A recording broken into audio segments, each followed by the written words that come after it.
Punjab TV prime time समाचार में आपका स्वागत है।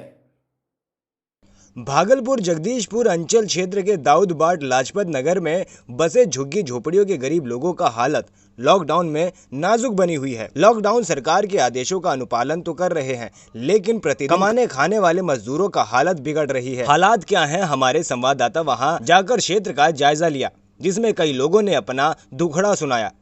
सरकार जो सुविधा दे रही है वैसे लोगों तक पहुंच रही है या नहीं, आप खुद उनकी जुबानी से सुन लीजिए। का स्थिति पहले प्रधानमंत्री जी ने घोषणा किया कि 22 तारीख को हम लोगों को जो है लॉकडाउन रखना है। इसके बाद जो है हम लोग खुशहाली में जी रहे थे कि भाई कोरोना वायरस से हम सबको बचना है। उनके अनुसार हम लोगों ने नियम का पालन किया। शाम 5 बजे हम लोग थाली बजाए, दीपक भी जलाए और इसके बाद जो है 24 तारीख को इन्होंने 31 मार्च तक का घोषणा कर दिया था। हम लोगों की स्थिति यह थी कि प्रत्येक दिन हम लोग कमाते थे तो खाते थे।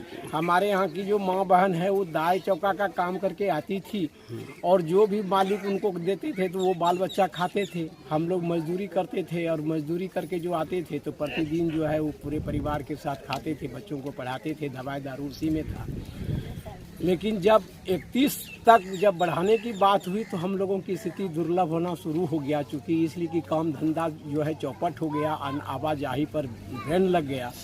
अब 31 से यह जो है फिर घोषणा हुआ कि आपको 15 अप्रैल तक जो है लॉकडाउन रहेगा। 15 अप्रैल अब बीत गया और फिर जो है अब 3 जून तक जो है लॉकडाउन के बारे में प्रधानमंत्री जी ने घोषणा किए हैं।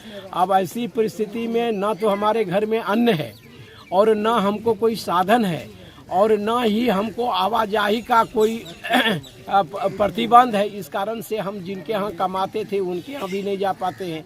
ठेला रिक्शा चलाते थे वो भी नहीं कर पाते हैं और हमको जो है दूसरा यहाँ पर झोपड़ी के अलावा दूसरा जो है हमको खेती भी नहीं है। हम तो झुग्गी झोपड़ी प्रशासन ने हमें यहाँ बसाया था। हम जो है 216 परिवार थे, आज जो है 160 परिवार रह रहे हैं हम लोग। और आज स्थिति यह है कि बच्चे से लेकर के बड़े बुजुर्ग माँ बहन सब भूखों के कगार पर है और सबकी स्थिति जर्जर है। सरकार की तरफ से कोई सुविधा यहाँ नहीं? सरकार ने जो घोषणा किया कि आप लोगों को जो है घर में सारा चीज पहुंच रहा है, पहुंच जाएगा, ये झूठा अनुशासन सुनते सुनते हम लोगों का दिमाग पक गया। डीलर के यहाँ जो है हम लोग को कार्ड है, अब कार्ड में जो है अधिकांश लोगों का जो कार्ड बना है, अधिकांश बाल बच्चे का कार्ड नहीं है और नहीं है तो अब डीलर घुमा रहे हैं। ना कोई अनाज दे रहे हैं, ना गेहूं दे रहे हैं और ना ही आश्वासन दे रहे हैं। कहा ग्राम सेवक यहाँ आएंगे, मुखिया यहाँ आएंगे, प्रतिनिधि यहाँ आएंगे। कोई प्रतिनिधि यहाँ पर नहीं आया, कोई MLA MP नहीं आया। ये भी नहीं देखने आया कि रात इनका कैसा कट रहा है, दिन इसका कैसा कट रहा है। हम सब भूखों मरने की कगार पर खड़े हैं।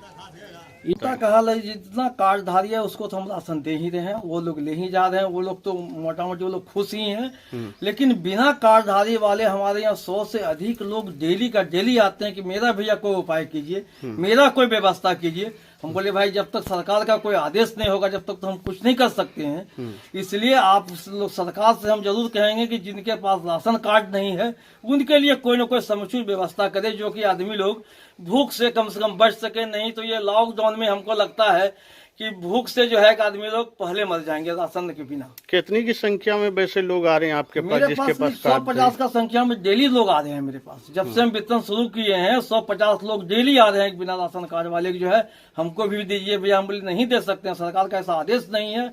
जब सरकार का आदेश हो जाएगा ऐसा बिना कार्डधारी को देने के लिए तो हम देंगे। क्या नाम हुआ आपका, परिचय देंगे? श्याम प्रसाद मंडल, जनवितरण दुकानदार, इमामपुर पंचायत, जगदीशपुर अंचल। यही वैसे कि खाना पीना लेली से बाबू नहीं खाना दे छे, कुछ नहीं मिले नहीं छे, आरो कुछ नहीं करे छे। भूख मरी रह छिए, मांगी चंगी का खाए छिए, आरो की करबे। सरकार कुछ नहीं दे रहा है। हालत है, कमाते थे खाते थे, गरीब आदमी जाते थे, सब बंद है।